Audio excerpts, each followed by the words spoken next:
I don't think we ever set in the band to have what they call a career. It's just a series of events, and some of those events are magic moments, and there's others I think we've slightly gone off, not the rails, but yeah, I've been through a lot. I think if you give us the being in the band tick sheet, I think we've ticked quite a few of the boxes.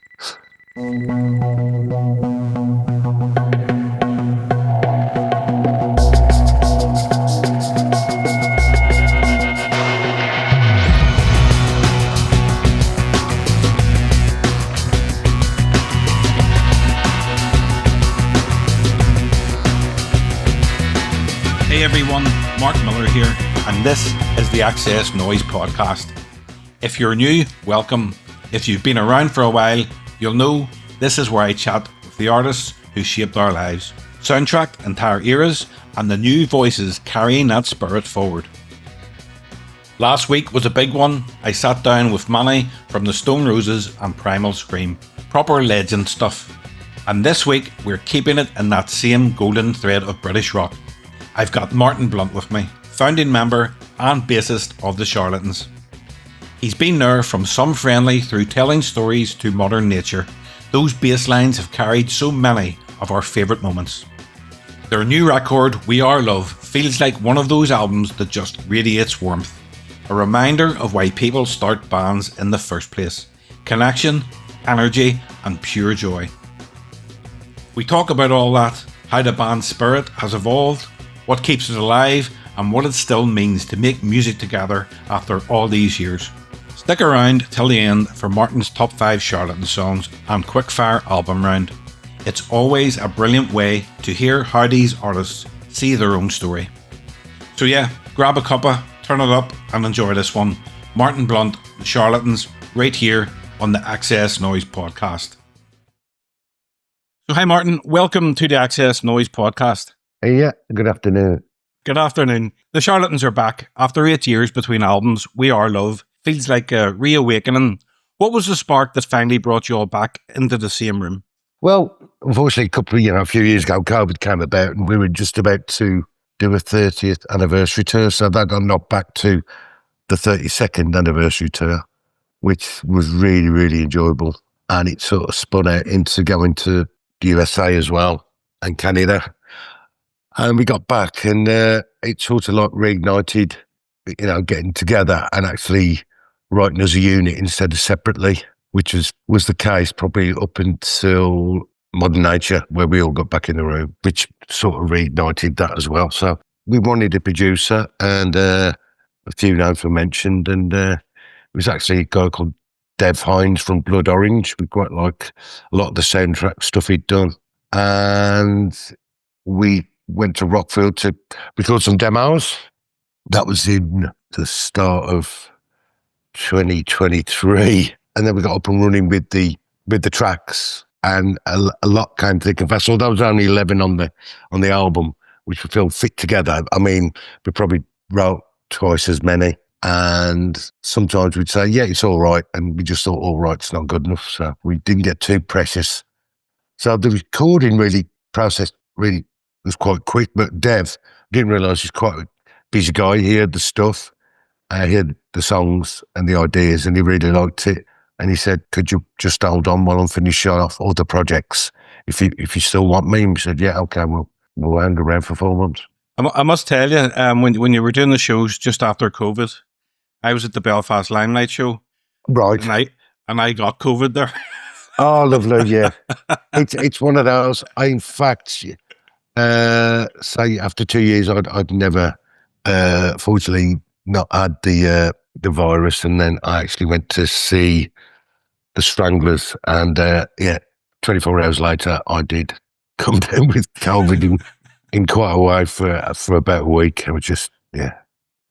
Yeah, it was rough, but it was worth it because it was a brilliant show. Yeah, right, thank you. Come again. The band returned to Rockfield Studios for the first time since Tellin Stories. So what did stepping back in there stir up for you personally? Well, it's been quite a while. I think, Tellin Stories was 1997, and Tim had been down there previously with some solo project, and he said, you know what, it's still got the same vibe, and it's still run by the same people who've had it since it started back in the early 1970s. And for us, I think it was always because there's 2 recording studios on the premise, and we used to record down at Mono Valley, which when the brothers sort of had an altercation with each other, the one went up and set Mono Valley Studios, which was about 2 miles down the road. So we used to swap studios. But so and going back to Rockfield, as you say, you mentioned him, Robert Collins, but it's the first time we've been back there since John Brookes, and Sally, our drummer, who passed away in 2013. So, but yeah, it had a good vibe. Studio's great, and we did the demos there, and we said if we can record really anywhere, we want to go back to Rockfield. Yeah. You said that this album was about rewriting the band's story. So what part of that story did you most want to define? I think for all bands or all artists, sometimes it's good to change the narrative. And as you said, been a while not recording, it just felt re-energized. We had our differences of opinion, which is always healthy. It just felt reinvigorated, and having, because the 2 previous albums, we didn't have a producer. We produced it ourselves along with a guy called Jim Spencer, a long-time partner of ours. So, and having a producer come in with his take on things was, it was interesting at times. So, but it was, waiting on Dev Hines and his or Fred McPherson. So, I said the recording really actually did go quite quickly, but it was just hanging around or waiting on, for Dev to be available. And Stephen Street was involved in this record? Yes, we did. That was part of, as I said, he wasn't doing an album as a means to an end. It was doing an album because it felt really right, and it had it's something to say. And Stephen Street, in the meantime, we recorded 5 tracks with Stephen down in a studio down in Suffolk for a week. And bits of that we used. Compass the River, that's Stephen Street. He recorded that. And there's other bits of tracks we kept just to bring in. So there's a little bit of a mash-up in some of the other tracks. Martin, you've always been the heartbeat of the Charlatans. Your bass lines are where the emotion meets rhythm. So glad you said that. Thank you. What did you want with the low end to say on We Are Love?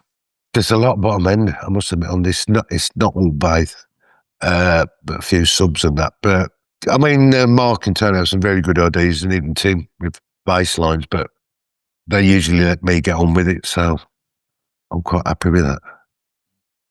On songs like Deeper and Deeper and You Can't Push the River, the rhythm section feels really alive. What's involved in your connection with Pete? Pete, I mean, basically, I think he really put his drumsticks away after, being with the Verve, and then he played, I think, with Richard on a couple of his solo tours. He sat in for quite a few other bands, a couple anyway. He'll Come to Me, I'll remember. But when John got ill in Philadelphia, we were finishing off an American tour, and then we were coming back to a UK tour. So it was this surreal conversation with John in the hospital with quite a few tubes. I said, John, and he said, it's got to be done. We're not stopping for this. And he said, Pete Salisbury. I went, right, okay. So we made contact with him, and he said, can you just let me think about it? And then within the hour he phoned back, he said, yeah, if you want me, I'm in. And he covered for John as things went on. And with a lot of bands, if they do get another drummer in down the line, sometimes the dynamics of a band can really change. Sometimes for the good, but most of the time the worse. But Peter's got that. He's got a groove to it. He's got soul. So, and 13 years later, he's still there. Across your career, how has your relationship with the bass changed? What do you hear now that you didn't 30 years ago? I wouldn't say it got better. I've probably understood, as Tony would said to me, you need to learn your scales. I'm like, oh, all right then. What's one of them? So I did over the last few years. It's, just a bit of understanding, but I think some people are just natural with whatever they pick up.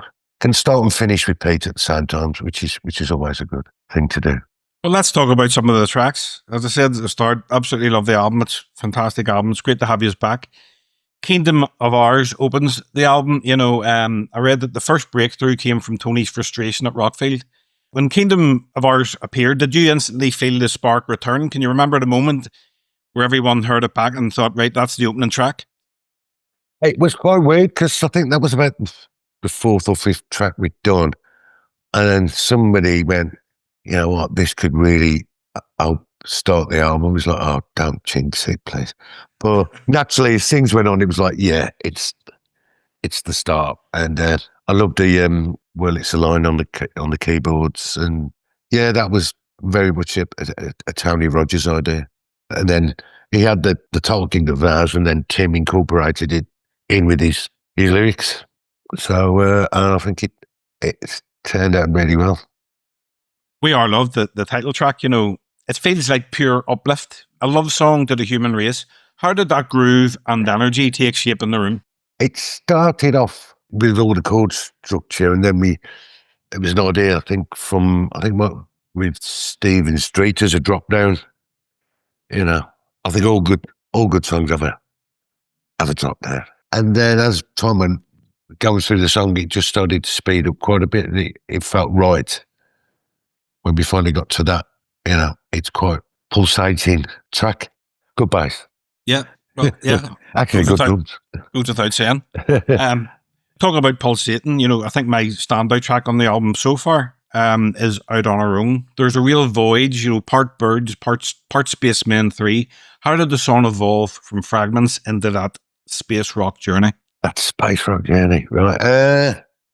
We'd done that song in a different fashion. It's really going nowhere. So I think Tony suggested something to Mark, and then Mark went off with Tim, and it was another idea came into the song as it was going on, and it was like, okay, it starts and it goes somewhere else, then it goes somewhere else.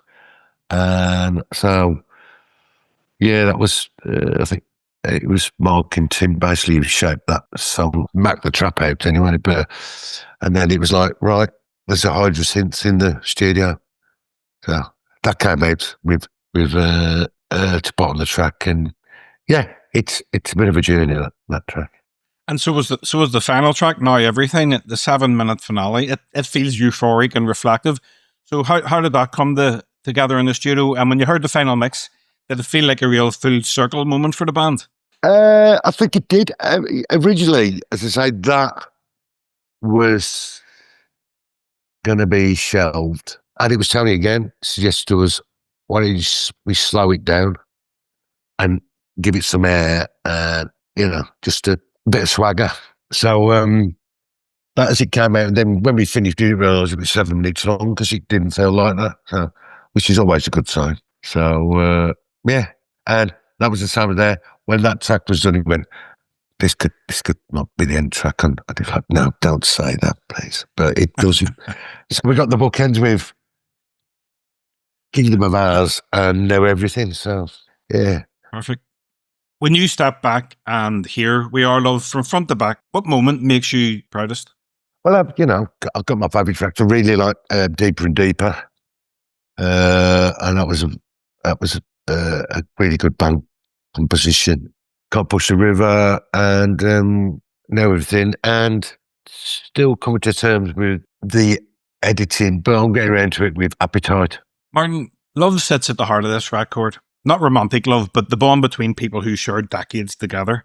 Yeah. After 35 years through loss, renewal, and rebirth, what's kept that connection and created the spark alive with the Charlatans? I think what's helped navigate is having time apart, and that does help. After we did that anniversary tour, we just thought, you know what, let's not let go of the impetus here, and get some ideas and get a direction, and yeah, it's worked. After all these years, who's the last member of the band to stop jamming when the take's done, and who's the first to say, right lads, let's go for a pint? It was probably Mark. Accent Tony and Mark, actually, they will carry on after the stop recording, just with ongoing ideas. And this, even though Timothy now, bless, he doesn't drink alcohol, so he's not drunk alcohol for a good few years now. But Yeah, there's always one of us to say, yeah, I think it's time to let go of the instruments and go down go to a certain hostelry for a couple of lotions. Yeah. Martin, you've been the steady heartbeat throughout every line-up change. So how do you balance that grounded role while still pushing forward in the band? Yeah. Well, sometimes we have votes on things and talk, debate stuff, and then it comes to the conclusion I was right in the first place. So, yeah. No, there is a certain democracy in the band, which is good, and people will push the points. But I think been just very fortunate to, sadly when passing or whatever, with Mark coming on board when we knew something had to change with the guitar. I mean, it was through connections in Manchester that his name was mentioned, and he really fitted what we were after, and he was very much up for the idea with the intentions of what we had, and he joined. I mean, because between 10th and 11th, we'd written basically half of that before Mark came on board, but he fitted in really well. And also with sadly the untimely death of Robert, it was through a couple of mutual friends of mine who said, if you're looking for a Hammond player, not just a keyboard player, I said, there's a guy who lived about 2 miles down the road from Rob. So he was mentioned, he came along, and also I think Tony really helped expand the sound of the band. With Pete coming on board with the suggestion of John initially, it was like, was it fate or was it just been quite fortunate? It's probably the wrong word, but it's been all held together really well.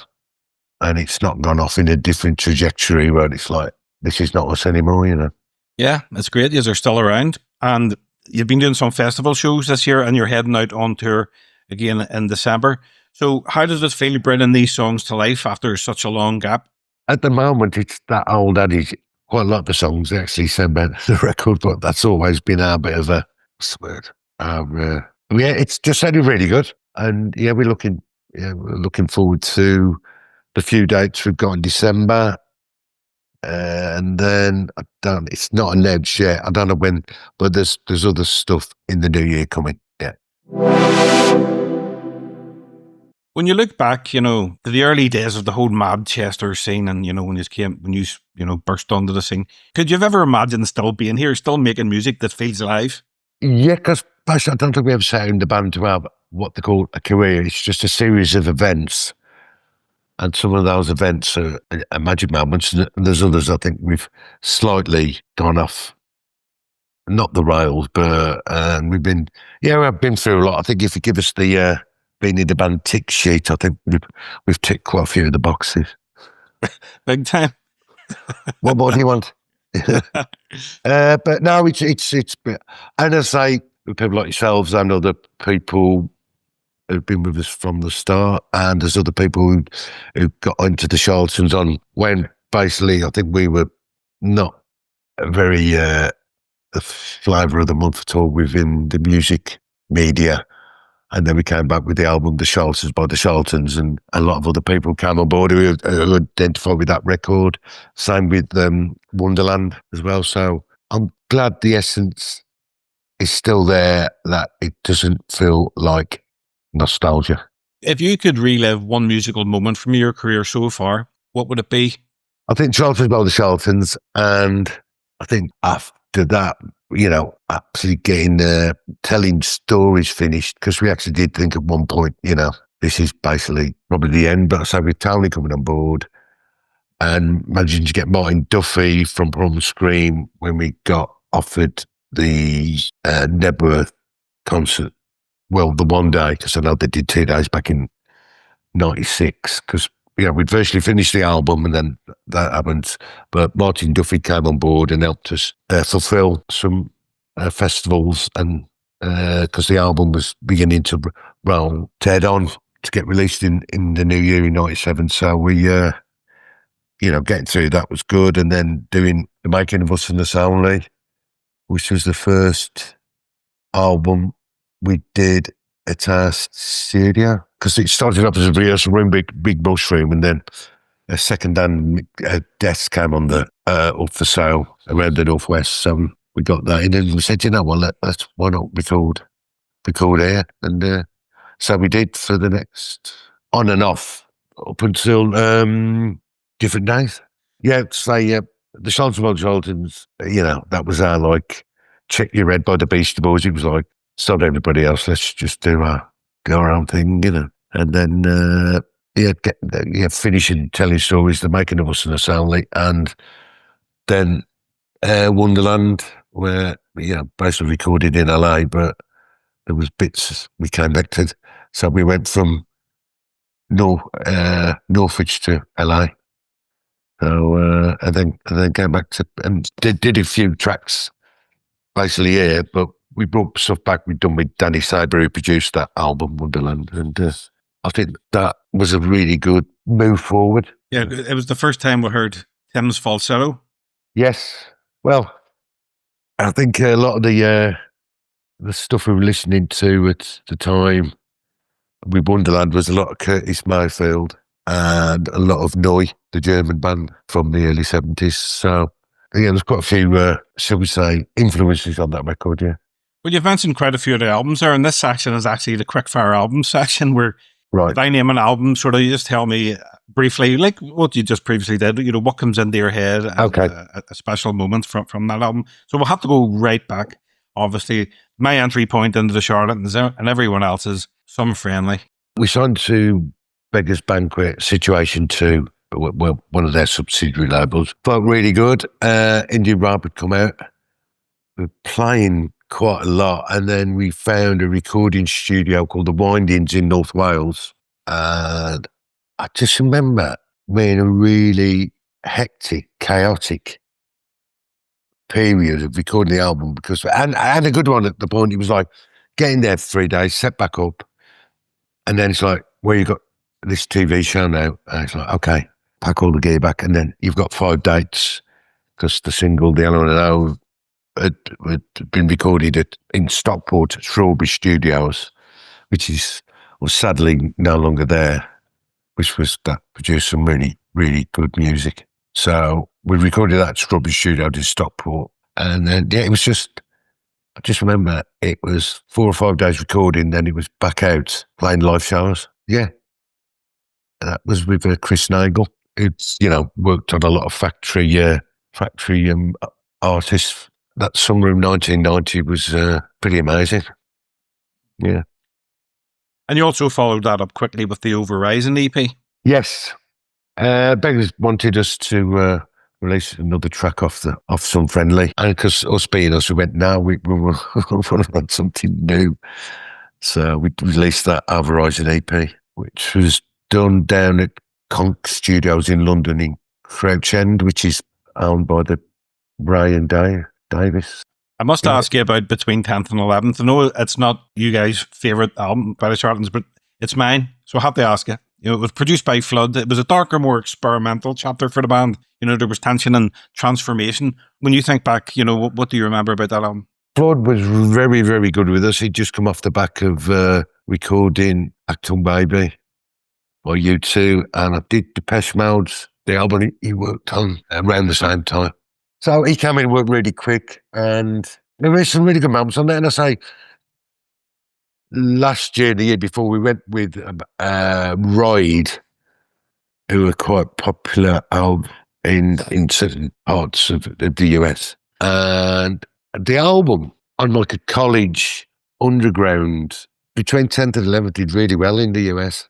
And I think Weirdo was in the top 10 in the alternative rock, whichever chart you're looking at. And we went back there, and we actually, the percentage of the set was between 10th and 11th. So that's the album we took. I think they went and took their first album, Nowhere, but we said, we'll do. And we got to know the songs again better. And I think maybe, I know it still had its moments, as somebody said, with Weirdo, the diamond organ at the start, which was Blood's looping up, and that, it does feel like you're being bugged by a Hammond. As somebody once said, I wouldn't recommend.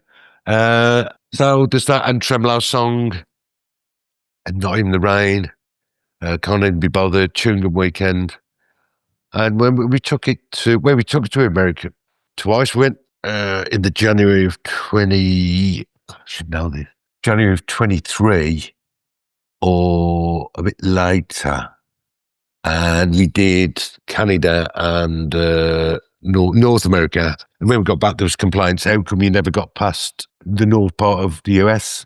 So we went back again and covered down, like, went down to Texas and went down a bit further south, like Phoenix and that. And off the back of those two co-headline shows we rode, I went, you know what, this is actually a good album. And the reaction we got from the crowds over there, it reignited that. The album does have its moments. And with Flood, I mean, we recorded that album in like 4 or 5 weeks maximum, probably more like 4. But he went really quickly, and got a lot to thank him for with some of the bits off the album. And round about that time, you also released the single "Me in Time." Why does it never get the love? Why is it never on any compilation? Or what's the story? I think at the time Mark had just joined the band full time properly. The company said, "Why don't you get in the studio and see what happens?" And we got that subtitle and Occupation H Monster. I think there was another track as well. We recorded that with Hugh Jones, and that was down at Rockfield as well. It's one of those, it's one of those. I think if we'd had a bit more thought about it and where we were going, I think we could have done something about it. I mean, meantime, it's okay. Let's fast forward to You Cross My Path, the digital era reinvention, which was released free online. Yeah, I mean, it was at that time when everything was, going onto the internet, and we were in a place, and I think Radiohead had got their Pay What You Want.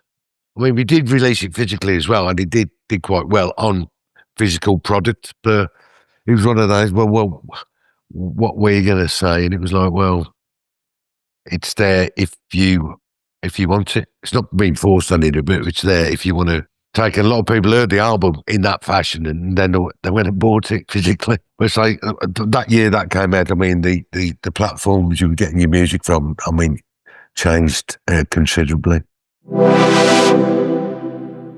If someone wanted to understand who the Charlatans are, your sound, your message, your journey, which 5 songs should they start with and why? Then, Brown Green, Feeling Holy by the Charlatans, Up to Our Hips, the title track from that album. You got me there. Can I have my top 20 favourites? It's been very random. And I'd say, just bring it up today, Deeper and Deeper, You're So Pretty off Wonderland, and then probably Telling Stories off the aforementioned Tellin Stories album. All belters, all fantastic tracks. Yeah. Is there a Charlatan song that you'd love to reinvent live? I think we have done now and again. We've done a couple of twists on a few of our tracks, but now I think once it's recorded, it's done and dusted.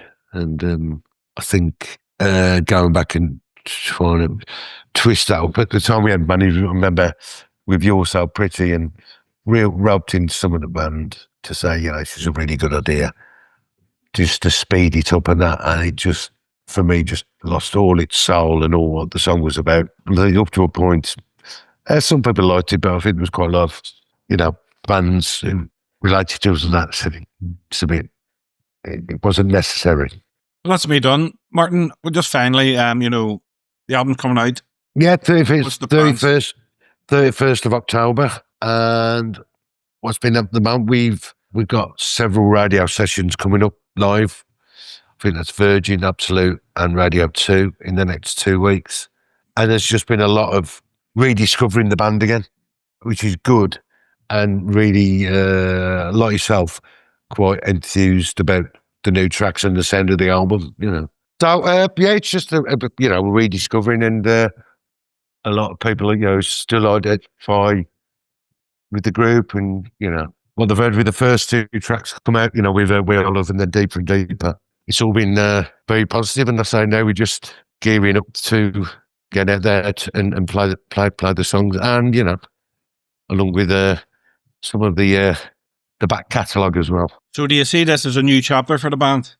I see it as yeah, I do. Well, at least a chapter, another chapter in the story of the Charlatans. So it's good. I'm just glad, started recording this, and even when we did Modern Nature, after sadly, John, but that was, I think that galvanised song to get back in the room together, and it turned out really well, and that was, I think that caught people off guard. I thought that we came up with something really strong, and I think all the tracks on that album hang together really well.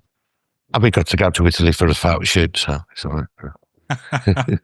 On that note, Martin, we'll leave it at that there. Thank you very much. Yes, the album. I'm glad you're liking what you're hearing, which is good. Yeah, and 100%. Hopefully see you soon. But thank you very much for your time.